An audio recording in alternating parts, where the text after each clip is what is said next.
తాడేపల్లిగూడెం శంకరమఠం వాళ్ళు పూరి జగన్నాథ క్షేత్రంలో యాగాలు చేశారు కదా. నేను కూడా కమ్యూనిటీ పోస్టులు పెట్టా. దానికి సంబంధించి వీడియో నేను ఈరోజు అప్లోడ్ చేశాను. రిలేటెడ్ వీడియోస్లో ఇస్తాను, ఒకసారి చూడండి. ఈ జీవితం ఎందుకు చెప్పండి? ఆరోగ్యంగా ఉండడానికి కదా.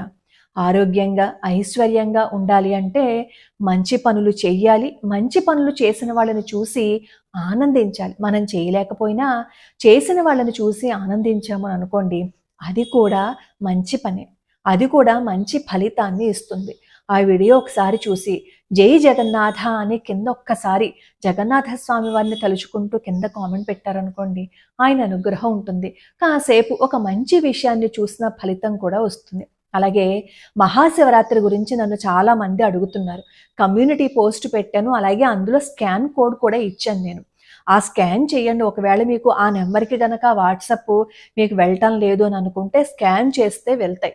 గోత్రనామాలు మీరేమో స్కాన్ చేసిన తర్వాత మీరు దేనికోసం దేని నిమిత్తం కోసం పంపిస్తున్నారో కింద వివరాలు కూడా పంపిస్తే మీ గోత్రనామాలతో మహాశివరాత్రి రోజున అభిషేకం చేస్తారు. మహాశివరాత్రి రోజున మహన్యాసపూర్వక రుద్రాభిషేకంతో పాటుగా ఆ రోజు జరిగే అన్ని కార్యక్రమాలలోనూ ఎవరైతే 216 రూపాయలు ద్రవ్య సమర్పణ చేస్తారో వాళ్ళందరి గోత్రనామాలు చదువుతూ అక్కడ అభిషేకం చేస్తారు. మీరు పంపించే ద్రవ్యం అభిషేకానికి మాత్రమే కాదు, గో సంరక్షణకి, వేద పండితుల పోషణకి కూడా ఉపయోగపడుతుంది. కాబట్టి ఒకసారి కమ్యూనిటీ పోస్టు చూడండి.